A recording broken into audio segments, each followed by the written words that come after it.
However, I'm going to the big question now, the one that has set aflame communities and Facebook messages and discourse among gamers for as long as I've been a gamer, which is competitive versus casual. What do they mean? What do they mean? What do they mean to you as far as like game development and design? How do they impact things? Like, what are your overall thoughts? I have had many a discourse on several of our different streams over my thoughts on this, so I'm going to save my opinions until the end because I don't want to color the conversation. But in games in general, and we can go back to the initial question that we asked, which I think Sarah really illuminated well in terms of the difference between play and activity and all that. And Sarah, you mentioned that somebody wins and somebody loses, right? The point of a game is to reach a condition. That doesn't necessarily mean it's in a bad way, but there has to be a termination point, especially in our games, in miniature war games. Somebody wins and somebody loses. That's how we finally get to walk away from the table and have our story and our experience. Is that competitive? Is it casual? How do you wrestle with those concepts? Because we talk about how games are supposed to be fun. Yeah, I know. Paganis like he's getting ramped up. Luke is like he's like, why did I agree to come here? Plum's just like, maybe if I don't move, they can't see me like a T-Rex. I'm not pulling punches on this question. I think that this to me is one of the most powerful dichotomies and struggles that both communities and we as game developers and designers go through. So there's no right answers here. I want to start that conversation and actually have it on tape in terms of like how these thoughts, affect things. So I'm going to let somebody be brave and jump on the grenade. I'm going to jump on this grenade. I like it. I'm ready to go. So, wish me luck. See you all in hell. But tell them the cows sent you. Tell them the cows sent you. I will.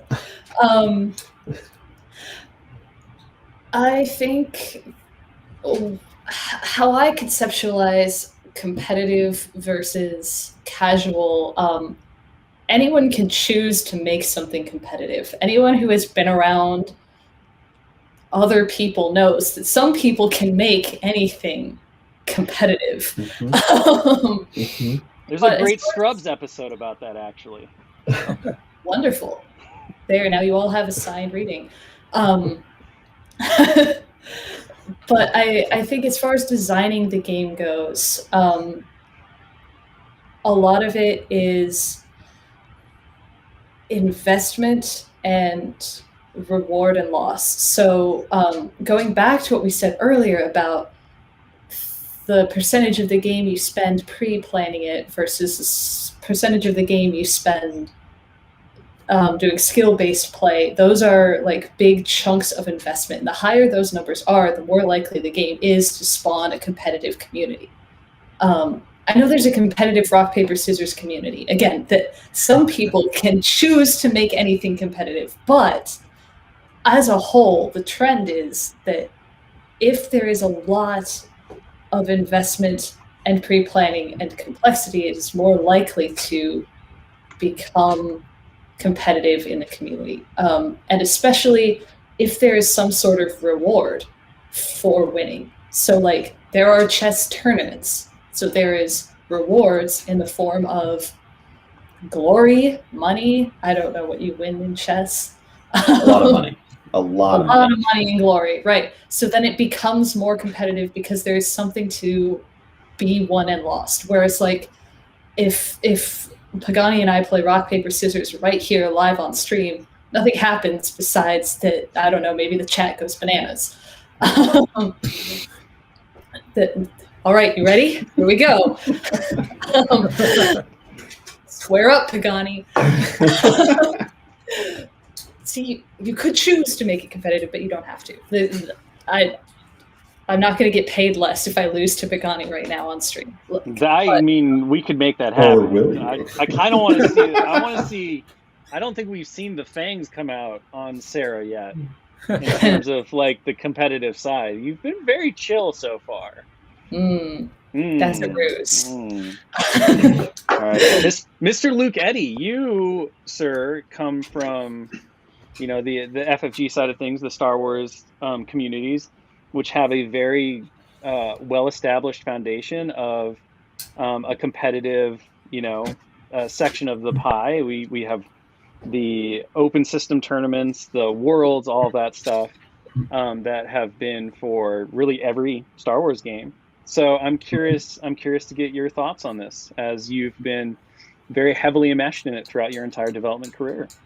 Yeah, well, and I mean, not only that, just speaking personally, my own sort of competitive gameplay history has been with almost each of Fantasy Flight's LCGs. So I have been definitely on the competitive side of game playing and game design. So I'm gonna come at this question from a little bit of a different angle and say, at least for the games that we work on, I feel like the competitive casual dichotomy is a bit of a misnomer. Like, I don't think it's a one or the other. I think it's a sliding scale, and I think every casual player, every single one, has a little bit of competitiveness in them. Otherwise, they wouldn't be playing. Like, every single casual player still would like to win, Mm-hmm. And I think on the other end of the spectrum, even the most competitive player, I don't think would be playing our games if they didn't have a bit of them that was there for the fun,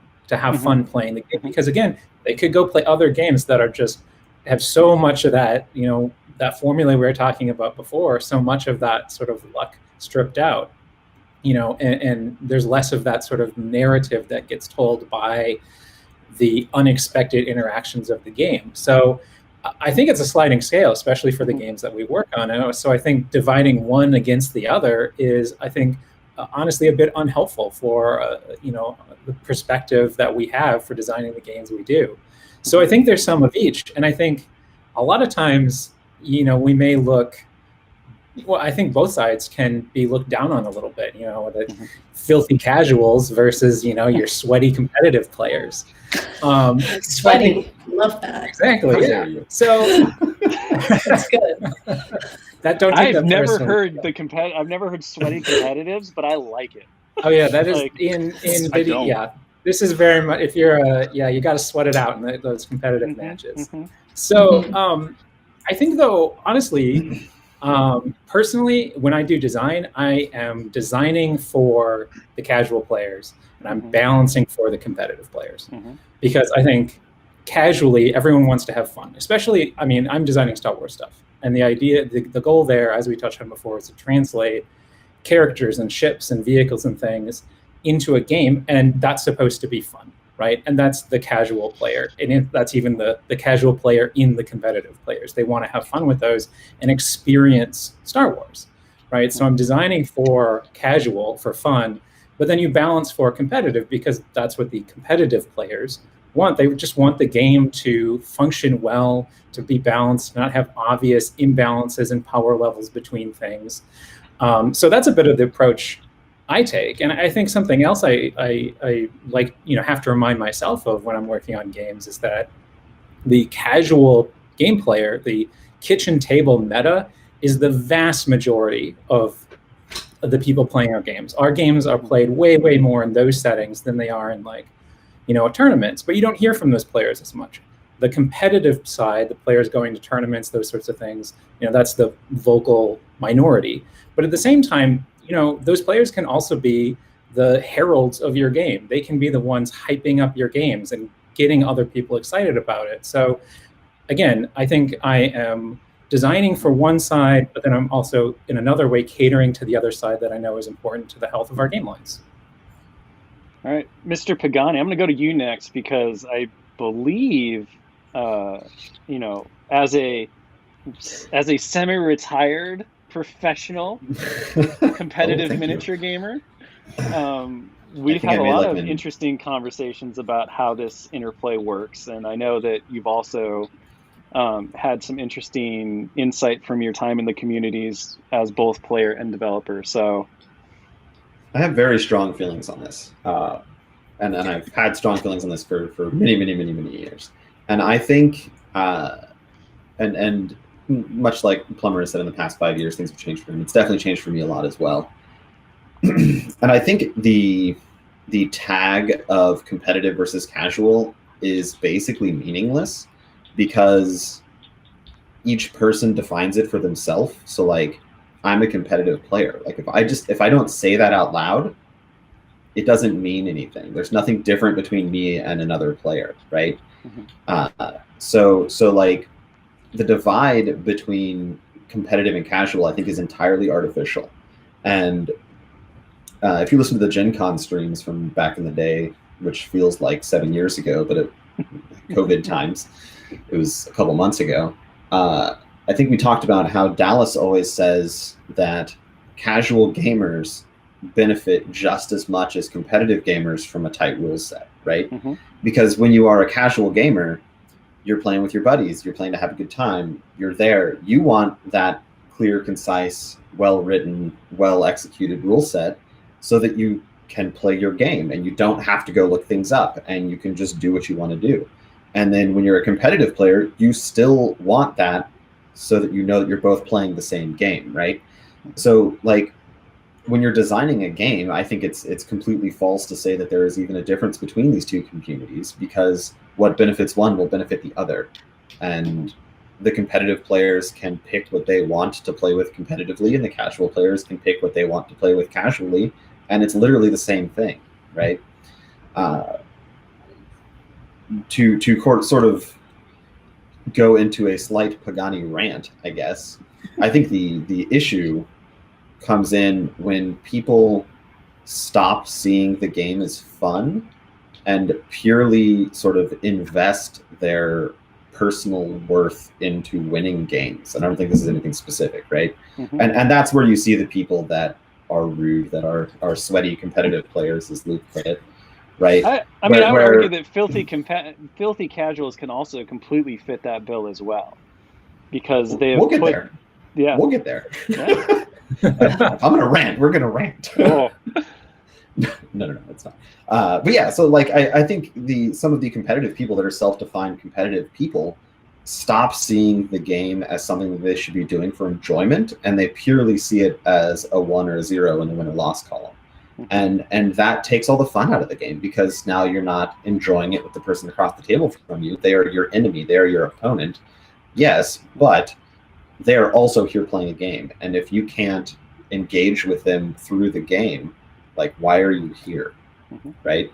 And then the same thing with the casuals, right? If you don't want to follow the rules and you don't want to do your things, like, that's cool. But like, if I do, now we're at that same impasse, right? Where like the two of us can't execute the game together because we're not playing the same game. And I think it's really just about the competitive versus casual argument. To me is always a little bit crazy, because it's just play the game that you want to play and play it with the people that want to play the same way, right? If somebody wants to play the game and they want to go as hard as they can into min-maxing and doing that thing, there's literally nothing wrong with that. The problem is when you cross the streams, I guess, which you should never do, I've been told. Until you have to save the world. And then you cross the streams all the time. Yeah. So it's a desperation bid that always works out for you in the end. So is it really desperate? Michael Plummer, you get to round us out here. Aren't you excited? Aren't you excited to be last on this question specifically? I'm not, because I probably should have talked sooner, so not everyone else would have hit my points. But I'm going to go ahead and take this hot take, and I'm going to just crank it up to 11. And I'm going to say that I think that the question of casual versus competitive is not useful. I think it's actually harmful to the community. And the idea that we talk about filthy casuals and sweaty competitives, it creates like this tribalism in people, where the people that are, not good at the game, they hang out with the casuals because they're not going to give them a hard time. And the competitive players give each other a hard time. You're playing like a casual. Like that's not useful. It's not fun for anyone. And instead, like we can foster these communities where, like, if I'm a competitive player, I play in tournaments every week. Like, that is where I find my enjoyment. And I find myself on Wednesday night at the game store playing with a quote casual player, and they're making mistakes and it's making me win. Like, that's generally not a very satisfying experience for that competitive player, that person who plays in tournaments, because they're stomping and they're not getting any better for their event. They might be perfecting and tweaking, and that's great.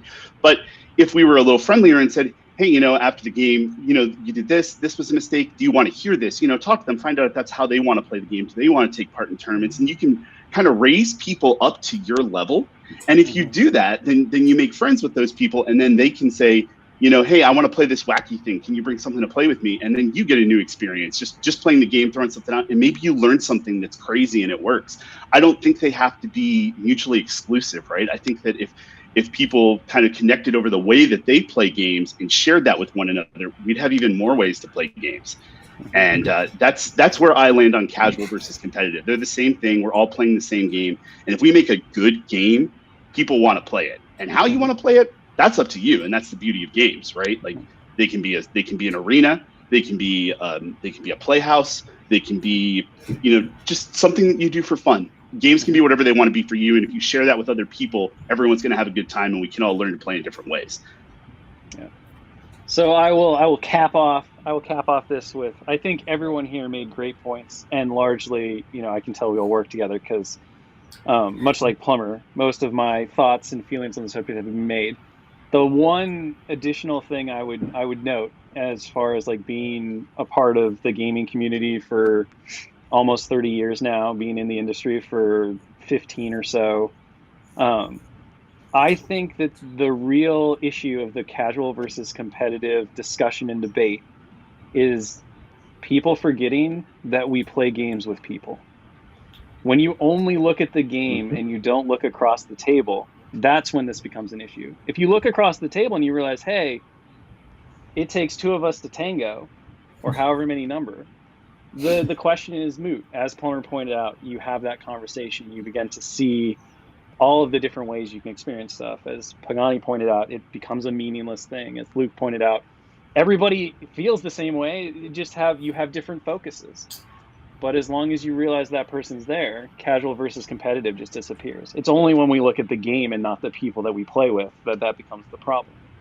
So there, we did it. We've gone over time, but I think we've hit on the most philosophical and existential note that we can. So I thank you all so much for joining me. Does anyone have any other thoughts or anything they want to throw out before we wrap this one up? Then we will end with Will Pagani and Sarah Roney playing Rochambeau for all the marbles. Oh, yeah. All right. Okay, do we go on shoot or do we go on 3? It's 1, 2, 3, shoot. That's how you play the game. Yeah. Look, it's important to define your rules for a game before you play. Okay. They've been defined. So are we going on shoot Wow. or are we going on? You're going next. We hit that now. Okay. We're going on shoot. We're going on shoot. This is going to be super important. Okay. Ready? Okay. Ready? Okay. 1, 2.